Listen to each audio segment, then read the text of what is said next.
Hi, this is Wishop, and this is your February teacup reading for the 2019 first quarter forecast. So I'm sorry these are a little jittery, but I'm holding them by hand as I'm looking at the teacups. And this one I'm doing with my regular teacup reading teacup, which is quite a large one and sort of shallow, which I like because then I really kind of get a good read. I also like, I don't know if you can see the side looks like little like lace, but also like the craters of the moon, and I like that about it too. So a lot of times I will get a swoosh like this, the grounds on the way out when I swoosh it. It's going to be hard for me to explain the images I see here because they're rather imaginative, I guess I'd say. So one thing I see that'll be just a nice little thing coming up is that I see in this sort of row of dots here, money coming in from an unexpected source or an unpredictable source. So it looks like money that will come in, this is February, not necessarily from your earned income, but it could be from some other place. So it could be a gift, it could be a side hustle, it could be lots of things, but that's sort of nice to see. So what's interesting about this one, because I sort of look at the cup first before I start filming. Let me see if I can describe this. Do you see at the top of this rim the way these little shapes are kind of heading this way? So you can think of them almost like, to me, they almost look like a bunch of rising snake's heads, but they could be waves too. But they're all sort of coming this way toward the past.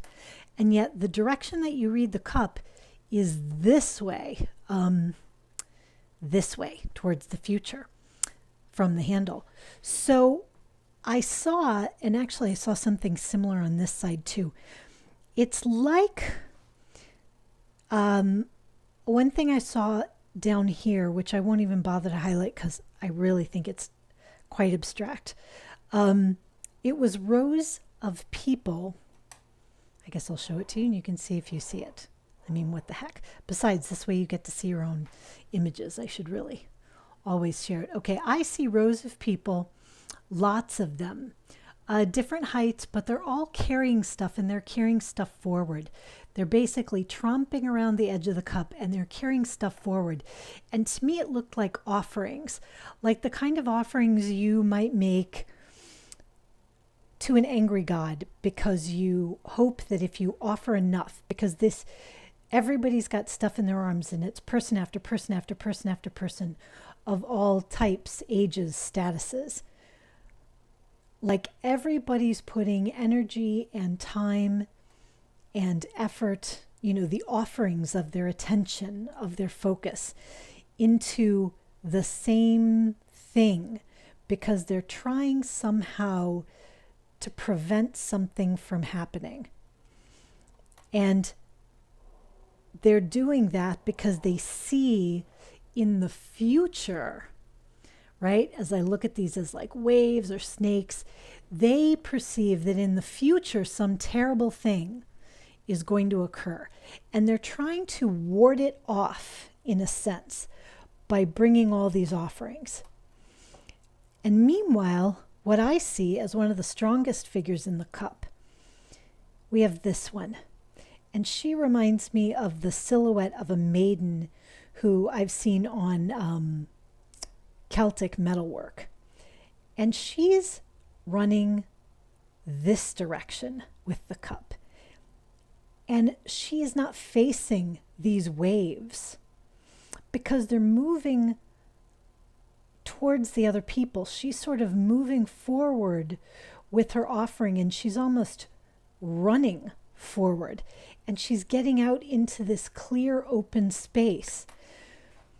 So for me, the idea here was that there are people who are putting a lot of time and energy into their fears, into the stuff they're afraid of.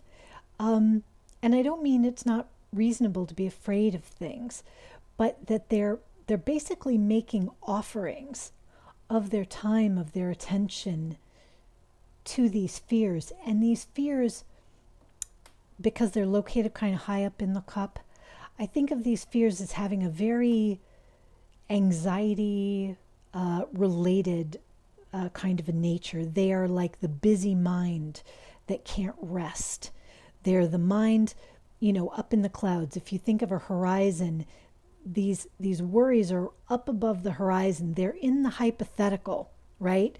But these hypothetical worries about this could happen, that could happen, and the other thing could happen, whether or not those things really look realistic, are causing these people to spend their real time right now, their real time and energy trying to placate or buy off the future.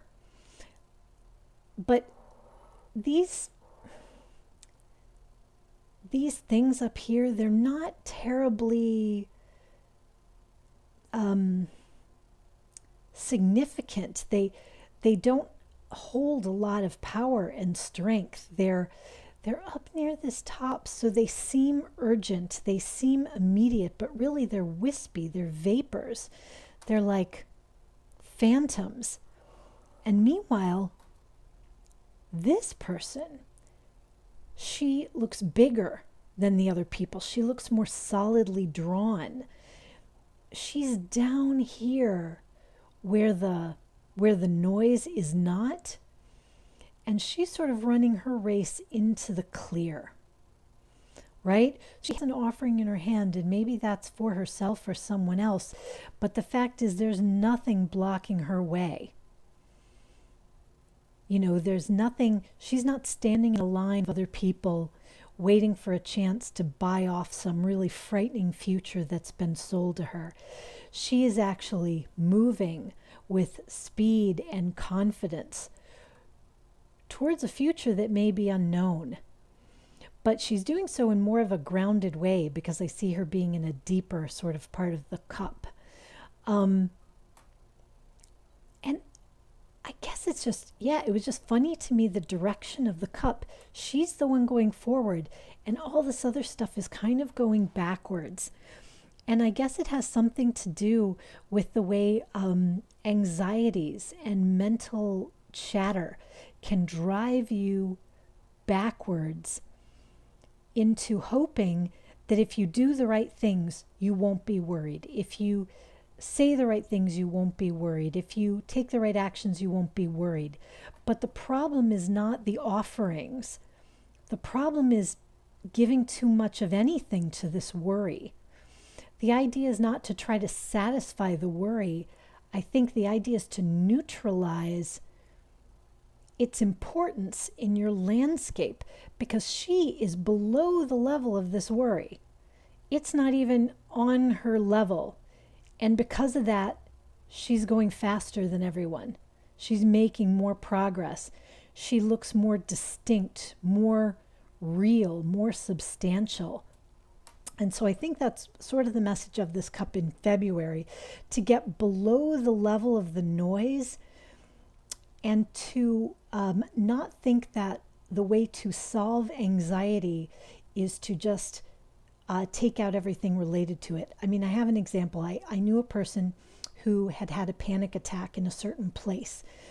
And then this person stopped going to that place because there was a desire not to have panic attacks again, and associated the place with the panic attack, and therefore eliminated the place.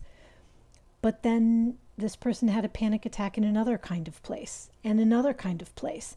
And so pretty soon the world was getting whittled down very small, because the causes of the panic, and maybe not even the causes of the panic, but the tools to deal with the fact that sometimes panic happens, sometimes anxiety happens, and learning how to digest it and cope with it effectively, to work your way through it and process it, so that you don't feel like you're on the rat wheel all the time, and you don't end up with insomnia all the time, and all the other things that go with anxiety, poor digestion, and all that stuff. The idea is to somehow find a grounded place. And that may put you actually at odds with everyone else who's saying, the sky is falling, the sky is falling. But to find this grounded place that allows you to move below this level of noise and not to waste your time making offerings to the God of a future that may not happen because it's entirely hypothetical, but actually making your move towards your real future, if that makes any sense. So that's what I see in this cup, and I am moving on to do March. I hope you found it interesting or useful or something. Anyway, until next time, rock on with your bad selves.